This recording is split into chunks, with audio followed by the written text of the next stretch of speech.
Good morning.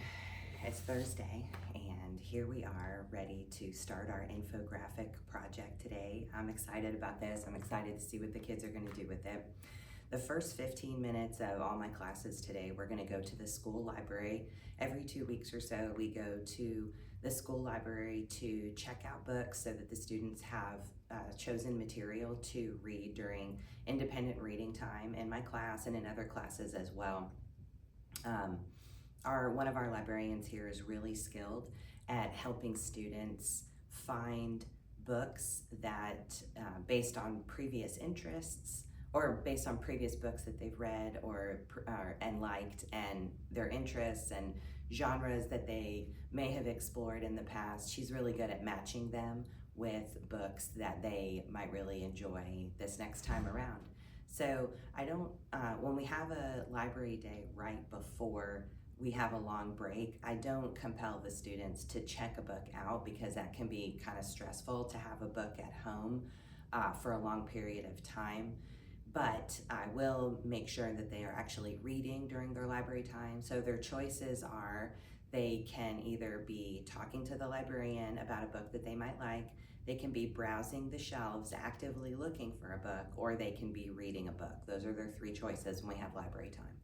So the first 15 minutes of class will be that.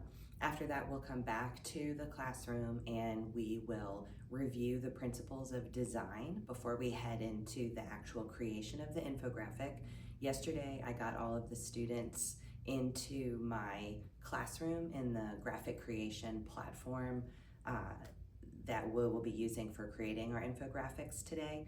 So today, we should be able to just review those principles of design, get our writer's notebook, review how to build a fire, what we said in our paragraphs, and then we will get to the work of translating that into infographics.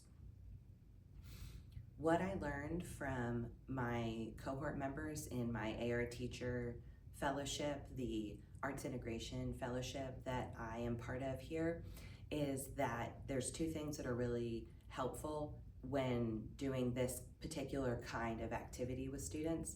Number one is to work from a template. So I have 3 templates for the students to choose from. One of the reasons why that's really important is because working with graphics creation for the first time, it can be overwhelming. There can be a lot of elements that just get really, that kind of jockey for attention. And so learning how to kind of start your own file, save your own file, all the different ways you can customize and add to and move around pieces on the graphic, and then not to mention the actual content itself. That can be a lot. So working with a template allows the students to focus on the actual content that I'm asking them to produce, the task at hand, which is to translate a written paragraph into an infographic. The design elements will already be there, but the students will be able to customize the location, the size, and the kind of individual manifestation. So for example, if they wanted to add a little fire icon or graphic in the middle of their infographic, they could choose from a bunch of different styles for that.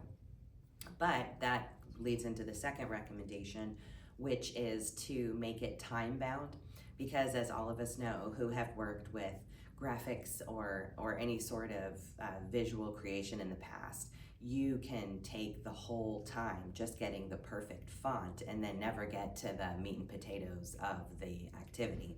So I'm going to limit them to 20 to 25 minutes, which is the outside of the amount of work time that I would give them for any activity. But I think for today, especially with me circulating, I think that will be the right amount of time.